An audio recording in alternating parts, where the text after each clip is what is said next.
Hi. And Heather. Hey, Heather. Hello. Thanks everybody for sticking around. We've had some issues starting up, We're but having some technical difficulties. technical difficulties.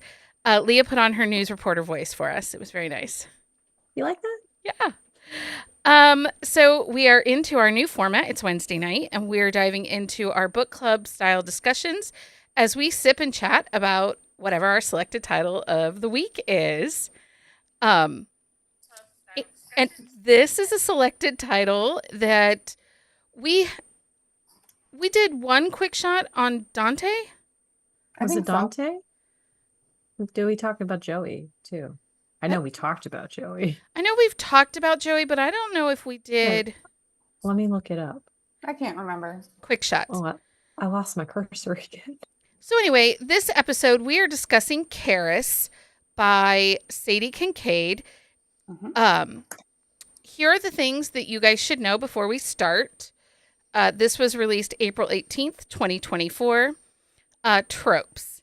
This is deception trope, revenge, enemies to lovers, close proximity, and shared trauma. Series name is the Chicago Ruthless. It is a standalone series. I think each of these books stands on their own. Yeah, Yeah. definitely. Um, POV is first person multi because this is a male female romance. So we get all three POVs. hmm Put out percentage was 7%. It pops hot, and it is like Very hot. right on it. Um, Audio narrators are Angelina Roca, Bradley Ford, and J.F. Harding, and this is done in duet style. Okay, I have to say a couple of things. I know, right? No one is Oh, shocked by this. So I no. did do the audiobook, and I actually ended up enjoying the audiobook. I'm not a huge fan of duet narration, particularly this one, because while it was easy to identify Angelina's voice and who she was playing and who was speaking, the men sounded very similar, and I'm not familiar with either of their work. And it would have been nice if at the beginning of the audiobook, when they do the opening credits, if each of them had done a voice sampling. For example, Angelina Roca playing the voice of Keres, Bradley Ford playing the voice of Romeo, or J.F. Harding performing the voice of, and say his character. Mm. So you don't know who did which character? I have no idea who was the The voice males. of Ace and who is the voice of Romeo. Mm. So I don't know either, but I could tell them apart I just felt like they in the blended audio. together. How fast did you listen? Oh, I only listen at my brain can't keep up more than Okay. just regular. So I listened at, I think it was 2.5. Oh, No, I'm yeah. sorry, at 1.25. 1.25. It might Mm-mm. have been 1.5. I'm gonna say Yeah. 2.5 is fast because I usually do 1.75, and that's pretty Mm. speedy. The Megan Rachel Quinn book listens was as that fast as fast. Audible will take her. And I can't keep up. My brain just literally the ADHD and the audiobook are like, sorry, no go, girl. Yeah, I couldn't See, do I it. I have to listen to it faster because my brain, like, it loses focus. Yeah. But Becky and I were talking about that earlier. We were talking about the audiobook, and like I said, if they had found two people with two completely different octave of voices, it probably would have blended a lot better. Because Probably like if you had an Aiden Snow and a Teddy Hamilton, like their voices are very distinctively different. 100%. So I didn't do the audiobook, so I don't know what it sounded like, but just going off of what Becky said, like I think maybe if you're doing multiple people, you just have to really watch those distinctive octave changes and like what octave a narrator's talking in. So to be fair, I think Angelina Roca did amazing job at Absolutely. doing Karis. I mean, her like she's kind of like she's a badass and her voice is like spot on, like I've liked so everything good. I've listened by her. I She really really, thoroughly enjoyed it. she was the most outstanding performance in this audiobook, in my She Yeah, was opinion. I amazing. might have to listen to it. It's good. I like it. It was very good. So the ebook itself is available in Kindle Unlimited. The audiobook is only available in audio. You can get it for the $7.49 or $7.99 Whisper Sync. Whisper Sync price. The author has very clear content and trigger warnings in the front of the book. She does, yes. The audio does not, I think, say the content and trigger warnings. That's odd, because usually it's like if they're very uncommon to have them. Huh. Maybe because I usually am always going from one to the other. Like I always look at the ebook stuff before I listen to the audio. So content trigger warnings, sex trafficking, sexual assault off page, and there is on page violence. And obviously, we have a revenge plot and deception, and it's mafia. So yeah, the two characters, Romeo and Ace, work for the Moretti family, who is a mafia family in Chicago. But the mafia was not heavy in this plot. No, like it was like just this big, like the side, like introduction of the family piece of it. Yeah. I will say overall talking about this story, sometimes when we get a polyamorous couple, like the Y choose, but this is a throuple, it is more steam than it is plot. Yeah. This book was incredibly well balanced with storyline and spice. Yeah, I think so too. And I like the fact that it was so story heavy because of the background of Keres and the nature of like why like her character was introduced in the first place. I think if we hadn't gotten as much story, then it would have fallen really flat and not been like as successful in the telling. Yeah. Okay, so let's talk a little bit about our heroine, Keres. I think that as far as the three characters go, she is the most dynamic. Yeah. She has the best character arc. She has the most growth. She's a badass. She is. But she has the most like emotional change throughout the book too, like from the revenge to seeing like where she was wrong, but accepting that she was wrong. Like she accepted her mistakes, which I thought was really nice. And then like what she created at the end of the story was really like dynamic, which we'll talk about as we go. And she's very heavy on revenge at the start of this book and deception. And she hates these people. This is a great example of enemies to lovers. And I'm calling on you, Heather, because you're very clear to tell you don't like enemies to lovers. I do not, which is odd because I love mafia, but this was really well done. There was a lot of hate sex too, and I was there for it. There was so much anger and so much hate. And her conflict, her internal conflict of her hatred towards this family and these people, it was done in such a gradual way that the hate sex made sense. It wasn't an automatic like, oh my God, I fucking hate you, to now I love you. But it wasn't like this blatant hate either. It was like there's hate with like genuine feeling undertones in it. So it worked differently than some of the hate sex that like you find in other books. They really had a disdain for each other, but they were so drawn to each other. And I think Ace in particular is a character who feels really deeply and is able to provide like protection and safety for especially Romeo and Keres, right? Like Ace saw that there was something going on with Keres and he couldn't put his finger on it. And that actually made him mad that he cared about her when he didn't really want to. Yeah. And that was something too, like the dynamic. One of the things that I really did enjoy is reading this as male, male, female. Sometimes we come into these situations of these polyamorous couples and the person coming in, you know, it's odd, or they'll make a comment like, I don't know that I could love both of you. There was just this easy acceptance to this relationship. Keres came in, she didn't try to change anything, she didn't try to divide and conquer. She just fully accepted that this is who they are. Well, but I think part of it though is like they were in a long-term relationship like when she showed up. And a lot of times we don't always get that. Like the polyamorous aspect to it is like they randomly share people like other women, or they randomly hook up with each other, or they randomly do this, or they're trying it out like to do this, and like it's the connection between the three of them. Like these two guys, Romeo and Ace, had been in a relationship for 4 years. And yes, they had shared women like throughout that 4 years, but it was just kind of like an added bonus to them. Like, so I think that was part of the dynamic too, is like they were fully established. And like she just kind of popped in and like changed the dynamic of their relationship, but not catastrophically. Like she was a cog that they didn't know they were missing.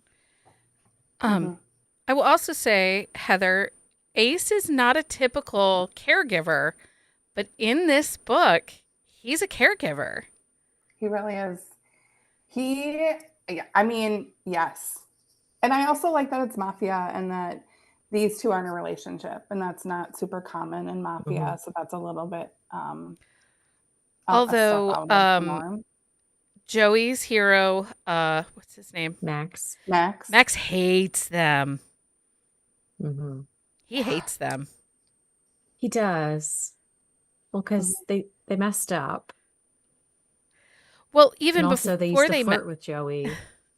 And Yeah. I mean, To piss Max off. Max is uber possessive. Like touch her and I will like, I mean, there's no eyeball Yeah. scooping here, friends, but there's definite like, I will cut you. Yeah, I would say Ace is not a typical caregiver, and I also like that Romeo is this like buff, tough guy who is also alpha, but he also is vulnerable enough to let Ace kind of take care of him. yeah. So we have But in they this book deception trope. What were you gonna say, Leah? but they really play off of like their like feral characteristics and like bring out the feralness in each other. And we all know I kind of like a feral hero. I mean, it just works for me. Not in real life, friends, just in my romance books. But I think that's part of it is like they allow themselves like each other to like hit that line, but they know like when they need to step in to bring them back. Yeah. They really just play to like the best parts of each of them and the worst parts, but in a good way, Yeah. if that makes sense. No, I think it does. So one of the big pieces that starts this story is the deception. Keres comes into their lives to drug them so that she can get access to their phones and then access to Joey because that's who she intends to kidnap. But that is not what happens. Did the deception bother you? Mm-mm. Not in this one. I think because we got her perspective, like the introduction to her made it. I think I don't want to say it was okay, but I felt like it was like I knew it was like something she had to do. I didn't love that she was deceptive because I don't necessarily love that. But I also am like, these two are kind of dumbasses. Like, what in the hell? Yeah. Get with the program, dudes. We did have in this book, Romeo has some jewelry on his penis. So let's talk about One on his Ace. tongue. He has two. Oh, he has one on a his penis piercing. and he has one on his tongue. Oh, that's right. Sorry, I forgot about the tongue. I did not forget. And it's already on my list. Don't worry. Already on your list. Okay, so let's talk about who Romeo and Ace are. We said Ace is the caregiver. Romeo has a history. So his connection, his bond to Keres is almost stronger than Ace's bond to Keres because he's been there. He understands the lack of safety, the lack of understanding. Yeah. Well, and it's interesting because like the way like they do not know what happened to her until like later in the book, but it's like this like this soul deep like notion that like he knows that something like that happened to her, especially like during the nightmares that like she wakes up with like while she's with them. And that's the thing, like they connect on like a much deeper level, even though like neither one of them like really recognizes it. Like they have that, but they don't acknowledge it at the same time.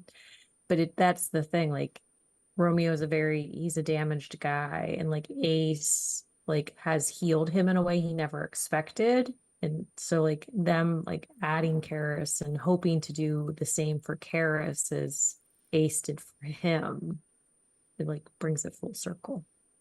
But Romeo has more faith in Ace than Ace has in himself. Mm-hmm. And so I think that that's really where almost like Ace doesn't want to let Romeo down either. Like he doesn't want to let either of them down. And so he kind of pulls it out of himself. Mm-hmm. So one of the other things about this book is it's actually told in 2 parts. And the big bad in each side of the book changes, sort of. Mm-hmm. Because in the first part of the book, really, the Moretti family is our big bad, right? Because they hold all the information as to who trafficked her mother and who trafficked her. Well, but she's also like after the brothers because she thinks that they are part of all of this. She also herself is technically a villain in the beginning of the book because she kidnaps Lorenzo's wife, which I was perfectly okay with because sister is too stupid to live. But also, let me tell you, so at the end of Lorenzo's book, if you've read it, like at the end of his book, like I didn't really like feel like the love, but dude loses his shit. Like he's like going to peel the skin off of her. Like so like like in this book, like how far I like the fact that we saw his devotion to her in this book that we didn't necessarily see in the last book, because it really made me believe that like he does really care for her now. Yeah. But yeah, he did threaten to peel her skin off. Well, you're welcome, friends. We did learn her connection to Lorenzo. Okay, did you like that? Because that kind of came out as a surprise that at the end of the day, Lorenzo was her savior from being trafficked. Like I had a feeling it was going to be one of them because there had to be some sort of connection for her to believe what they were saying. Yeah. Like there had to be like that moment because like whoever saved her talked to her, like, and I didn't know who it was going to be. And honestly, like the fact that it was Lorenzo and he's such this stoic, like kind of angry guy, it worked really well. But I knew it was going to be one of the 3 of them. The only problem I had with it is the timeline issue because he was in Italy, wasn't he? When no, because they went back and forth. Okay. Until she was sick.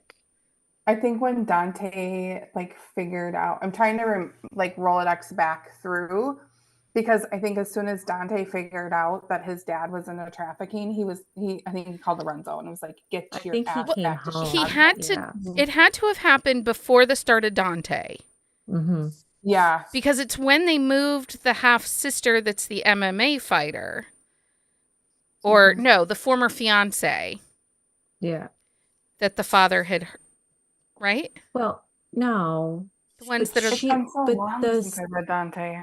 Shit. But the sister-in-law didn't they didn't move and stay in Italy until she got sick the second time, wasn't it?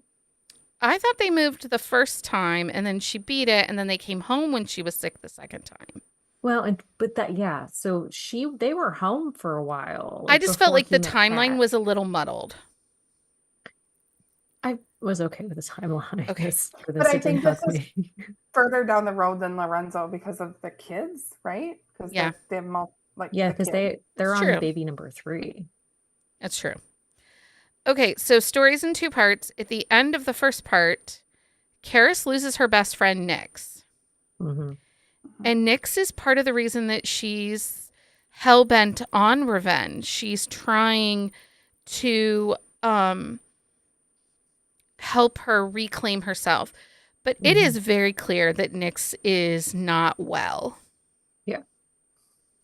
She's very mentally unstable. And that's putting it lightly. Yeah. Well, and it's clear that she does not want to change that either. Mm-mm. Like, No. Were you okay? I mean, we're never okay, but were you okay with her dying? Were you Yes. okay with how they handled it? yeah.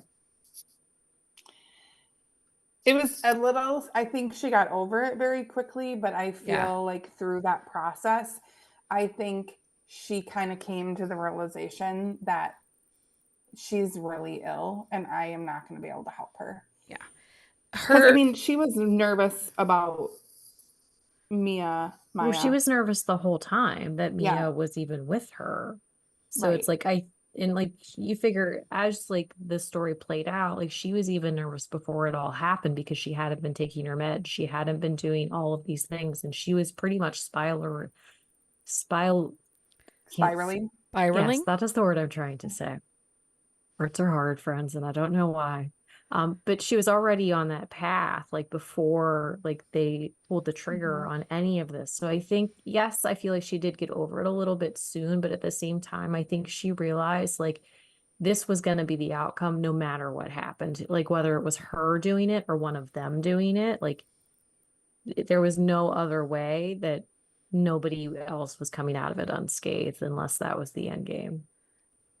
And Okay. I feel like Keres really had sort of like when I say this, it's gonna sound weird, but she has like a moral compass. Like she's very protective of women and children Hmm. because of everything she went through.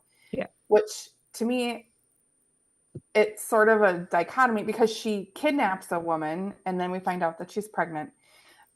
So she puts women in danger. Like it was this weird thing. Like that's where I struggled with it. Hmm. Yeah. Well, but at the same rate, like she was planning on kidnapping Joey, who like when Who's like still a woman. well, yes, but in her eyes, Joey was a lot more vicious and ferocious than Mia was. So like there was not as much like guilt in the fact that she was going to kidnap Joey Joey. probably would have killed her. I mean, like, let's be real. That's why Sadie could not have actually had her take Joey. Because Yeah. girl would have lost her mind and Max would have fucking lost. I mean, we think Lorenzo lost his gourd. I cannot even The imagine what world would have Max would have burned. done. The world No, would have but burned. Joey would have burned the world down herself because that girl is a Right. badass. And I think that's why it worked out the way it did, and that's why she wrote the book the way she did. But I think that had that Joey been in that situation, that whole scene, like that whole culmination scene, would have been vastly different than the way it played And out. it's interesting because her losing her friend, it felt void of emotion. Hmm. Mhm. But the scene where she goes to see where her mother is buried in the field of Yeah. flowers, that was crazy emotional. And Hmm. so there was this kind of disconnect a little bit. Like Well, you would have thought each would have been equally as emotional. but I even don't. as like you're reading the book though, Karis talks about like her ice and her walls and compartmentalizing and like closing herself down to a lot of feelings and how she hasn't cried since she was 12. Like, so I think in some ways, like it is a disconnect, but at the same rate, like she has held back every emotion but rage for so long that like she needed that breaking point at her mother's grave. And like Nick's dying, like there was that the fact that Nick's was about to hurt Mia and the baby. So I think that like she wasn't feeling those emotions because she was feeling so guilty that her actions could have caused something bad to happen in I that also, moment. So I like, also think that Nyx is she had to take care of her constantly. yeah. Like she was constantly taking care of Nyx and trying to help her heal somebody who is so resistant to it that it sort of stunted. I mean, like it frustrated her and it was Hmm. wearing on her. Yeah, Yeah. I can see that. Okay, so next part, you have the second half of this book where Ace and Romeo are joining Karis to finally find the guy that's the head of all the sex trafficking, the guy that profited the most, that was doing all Hmm. the movement of the humans. that Moretti was getting money from and all those things.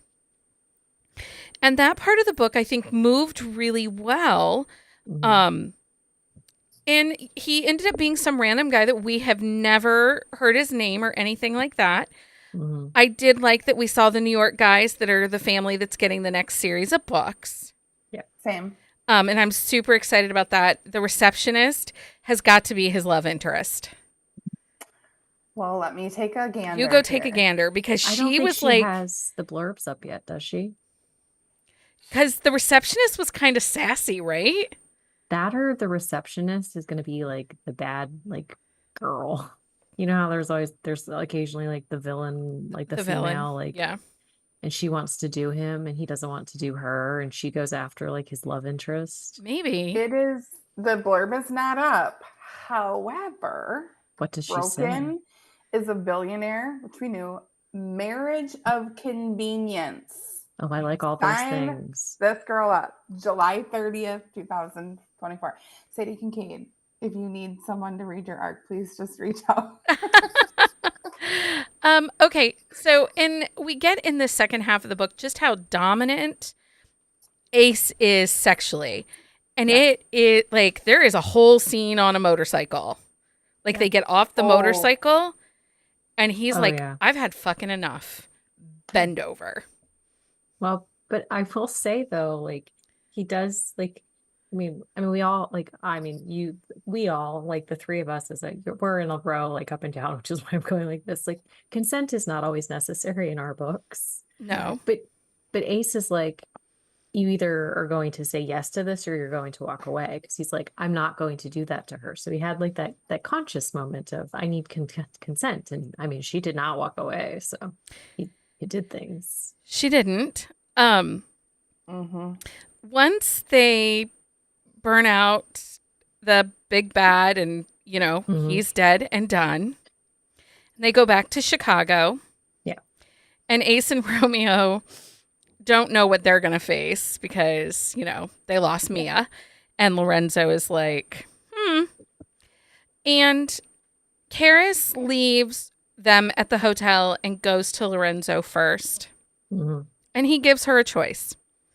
She can leave and go to her island. Here's some money. Or, hey, you could do good in the world. Yeah. And she makes her choice. But the book's not over. There's still another 175 pages. There is really 2 hours.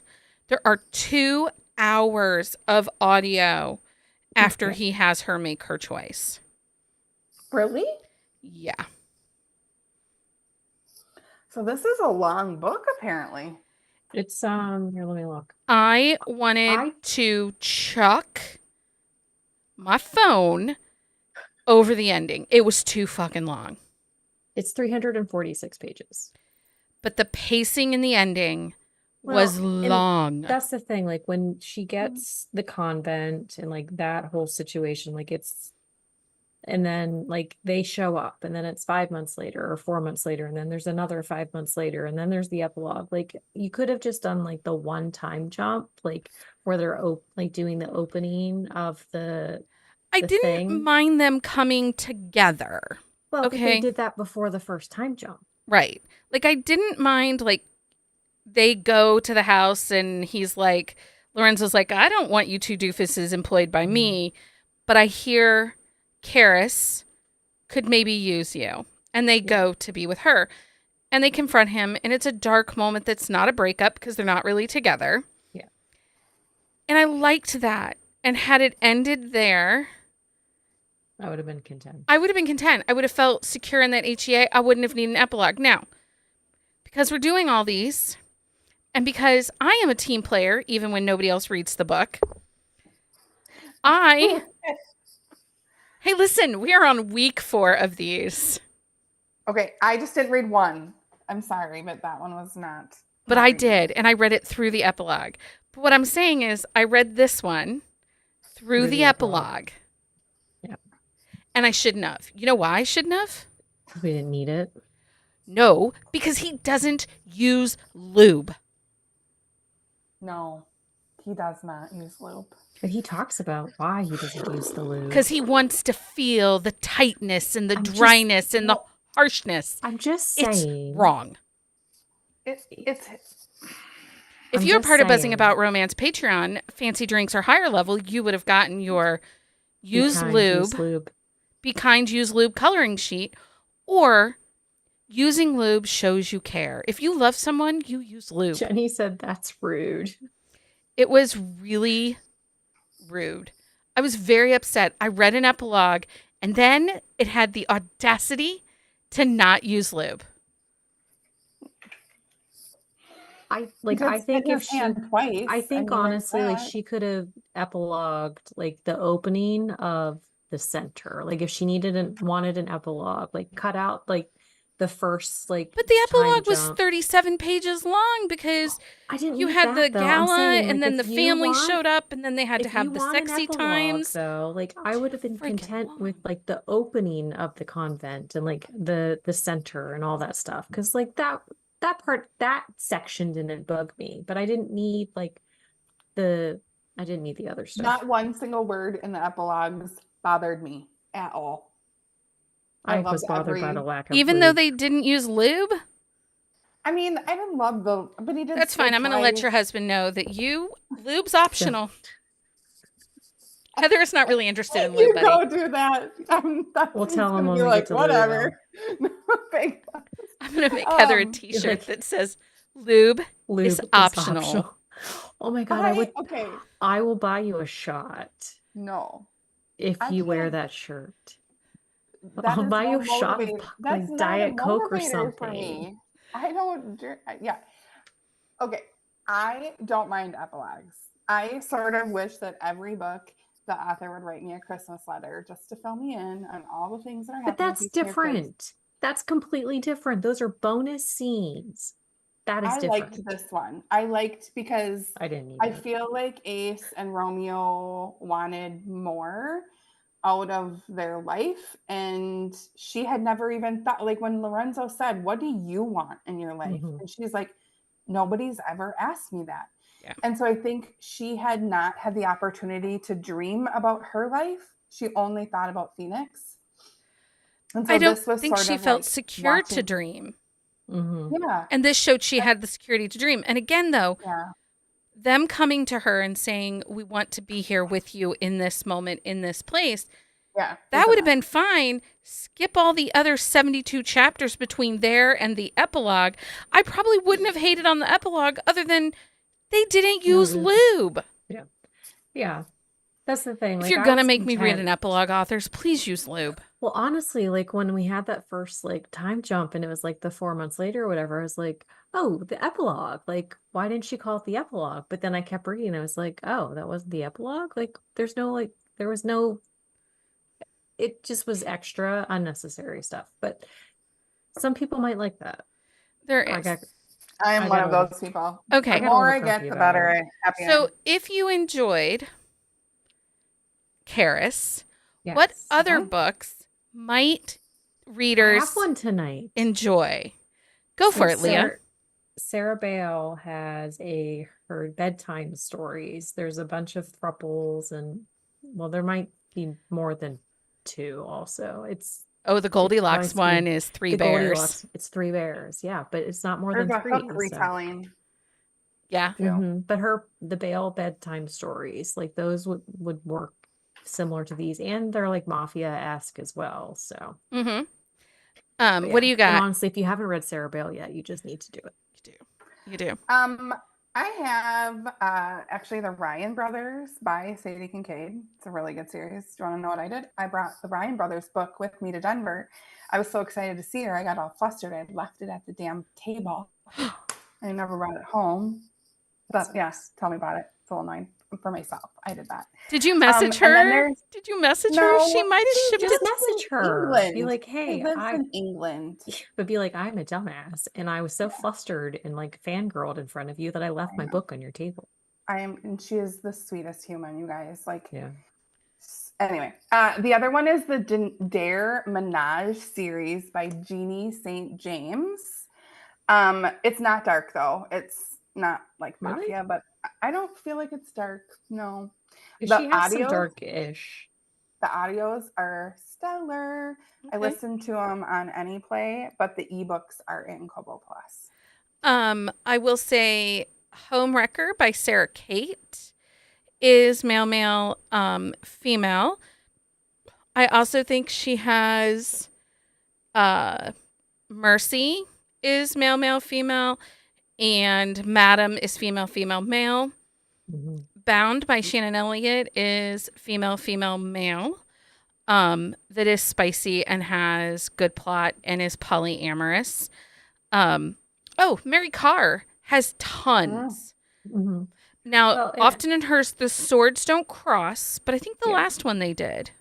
Yeah, the last one, the swords cross, steady and strong. Yeah.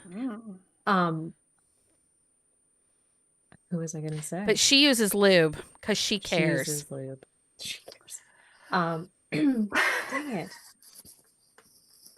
Oh, Elle Kennedy. She has her hot series. It's like it's one of the older series, but it's all like men in uniform. It actually might be the Man in Uniform series.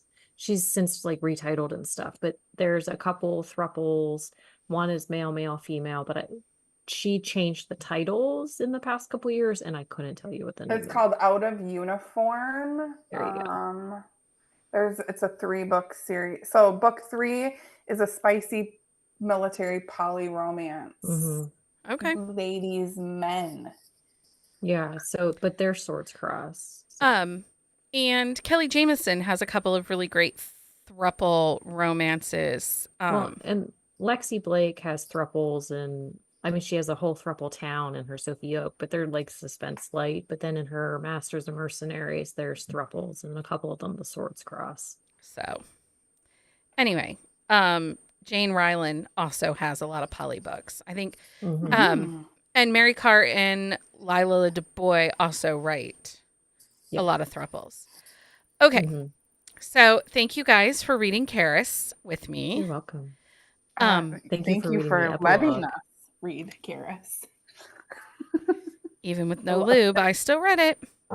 Oh, I forgot to do our thing. So for this book, is Keres a thumbs up or a thumbs down for you, Leah? It's a thumbs up. Oh, Heather, is your... You got a thumbs up. You got a thumbs up, Heather. How fun. Heather, No, is you have this to hold a it there thumbs for like up? an hour. Heather, is this thumbs Yeah, up or true. thumbs down Yeah. for you? Thumbs up. Thumbs up. Which might not work. It's a thumbs up for me too. I think this You is have great. to have the whole like hand in the frame. I don't know, Leah. It only does it once per Zoom. I know, but it's so dumb. It's like it says that it can do it, but then it doesn't actually do it unless we're not trying. It Okay. makes me angry. We are off topic. Okay. Heather and Leah, thank you for reading the book. Oh, And yes, this is our first. All of us gave it a thumbs up. Thank you for keeping us on our toe, keeping track of us, Stacey. Be sure to visit our website to stay up to date on our upcoming selections. If you're a member of the Buzzing About Romance Patreon, you can contribute to our Sip and Discuss picks. We have a couple votes coming up for July. Yes. Join us this Sunday night for our next Buzzing About Romance episode and Monday. Sorry, I lied. We actually are not here on Sunday night. We'll be back on Monday night because of the holiday. And then mark your calendars and join us next Wednesday when we dive into Whiskey Secrets by Carrie Ann Ryan. And I finished it today and I cannot wait to talk about it with all of you guys. So, audio's in Kobo Plus if you're looking for it. Anyway, until next time, everybody. Happy reading, everybody. Bye.